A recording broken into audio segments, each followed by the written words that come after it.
jërë ngeen jëf yéen ñi safoo site internet bi di Buzz Actu 221 nuyu nañ leen bu baax jaajëfal leen ci kóolu tege sopp bi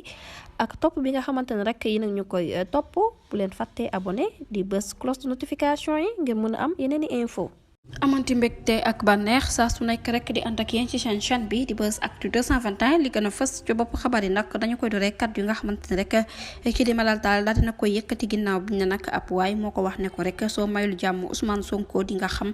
ci naka noonu rek kii di Malal Talla ñu gën koo xam ci turu Fou Malade daal dinay déposé ab plainte contre ex foofu ca brigade bu gendarmerie bu Foire ginnaaw ay menaces yi nga xamante ne rek jot nag niki altine yem ak ñaar fukki fan ak benn ci weeru suliet ci atum 2025 fii nag mu ngi daal di xewee rek ci place bu BCEAO ci jamono bi nga xamante ne rek doon jógee ko nag ca boobule bërëb doon def ab tukki nemmeeku jëmale ko nag ci njabootam ba ñu sukkandikoo ci récit bi nga xamante ne suñu nattangooy l'observateur ñoom ñoo ko daal di fësal benn waay boo xamante ne rek ne nañu teint noir la ci ginnaaw yërëm bi ñu bedd ci bind nag li nga xamante ne moom mooy turu Jules Sonko moom nag moo daal di yëkkati kàddu jagleel ko chroniqueur bi daal di koy wax nag wax yoo xamante ne rek wax bu naqari la moom ci jëmmi boppam da koo daal di wax ne rek na bàyyi parparlo wala yenn kaddu yu nga xamante ne rek ñu ngi faral di ko yëkkati di ko teg ci kaw Ousmane Sonko ci seen émission bi ñu dippee jàkkaarloo te muy am ci télévision Futurs Médias ci ton boo xamante ne rek bu yéeg la ci mbir mu nu mel nag dem ba sax mu koy menacé direct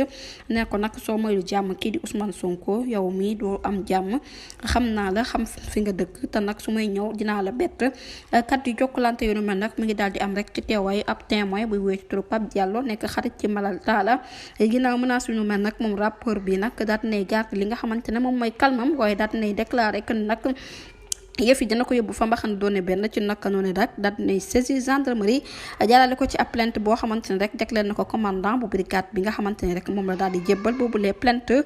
que ne nag joxe li nga xamante ne moom mooy portrait agresseur boobu daal di préciser ci circonstances yi nga xamante ne rek la amee bu say bi ñu sukkandikoo ci quotidien groupe Futurs Médias ma ngay daal di fàttali nag kii di Malal nee na daal am na droit en tant que sénégalais tamit bénéficié wu na protection bu tukkee ci suñu force de l'ordre yi looloo tax nag mu daal di def boobu les plainte du ñàkk dinañ ci ñëwaat ci yeneen jotaayu xabaar jërë ngeen jëf ci ànd bi bu leen fàttee abonné bés cloche de notification yi ngir dara bañ leen daw